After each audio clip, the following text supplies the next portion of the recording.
So I'm just gonna apologize in advance. I'm gonna be reading off a paper for this video.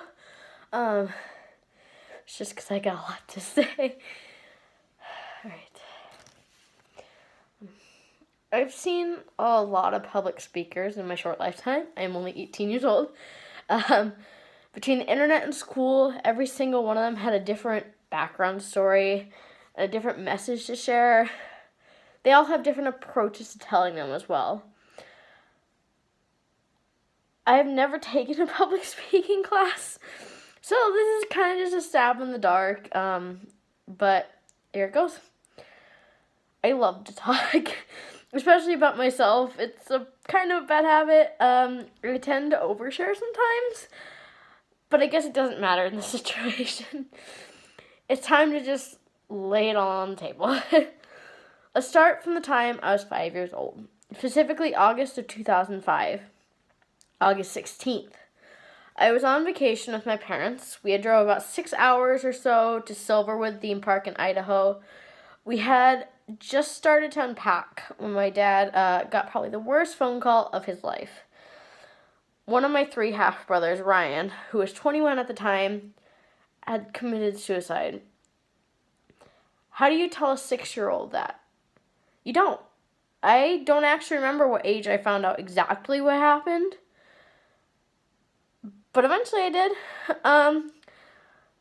By the time I was 12, I had learned what suicide was, but not depression, ironically. So I made a promise to my brother at that time. I said I was going to show him it was worth living. Now, at the time, I didn't understand what that promise would entitle. I thought life was this amazing thing that was full of excitement and happiness. Well, then high school hit. I learned what depression was from my 9th grade health teacher. Little did I know, I was going to come to know depression all too well. Freshman year, my friends stopped wanting to hang out with me, or even talk to me. I made a couple temporary friends until I met someone near the end of 10th grade who ended up living with me, but she also introduced me to my first boyfriend. I was 16 years old when I had my first kiss. We dated for 10 months, which isn't that long. I would love to say it was good, but it wasn't.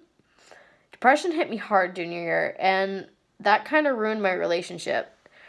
At the end of April in 2016, I was admitted to Fairfax Psychiatric Hospital. I'd hit my all-time low. I almost broke my promise to Ryan. Ryan is what kept me going for a while after I got out.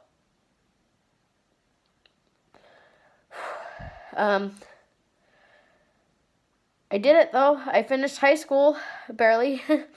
So according to my parents, after high school, the only option I had for my next step was college, which at the time seemed fine. So I went to community college for 1 quarter, and then I dropped out. Boyfriends can be smart sometimes. I started dating my best friend from Fairfax in August.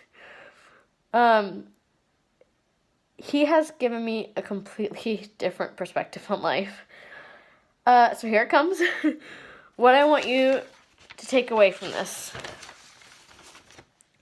If you look back throughout this whole speech, I guess you could call it, you'll notice something. I always seemed to be focused on how everything was going to affect everyone else and what it would mean for my future. I was willing to suffer my whole childhood and put part of my adulthood just to be happy in the future. I finally sat down and asked myself why. Why am I making myself suffer? I could die at any point, and I'm here doing everything that I don't want to do.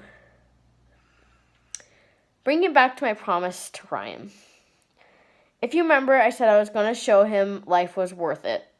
How can I show him that it's worth it if I'm not happy? So thank you to my brother. for everything. You saved my life.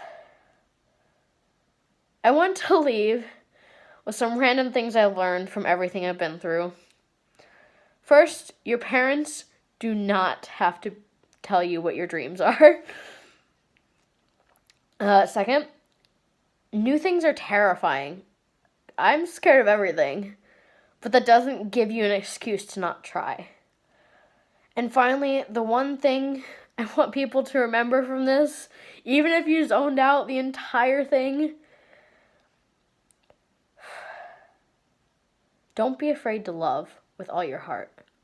I know it's stereotypical, but really, surrender your ego and just give it all, because I promise you, it is worth it even if you get hurt.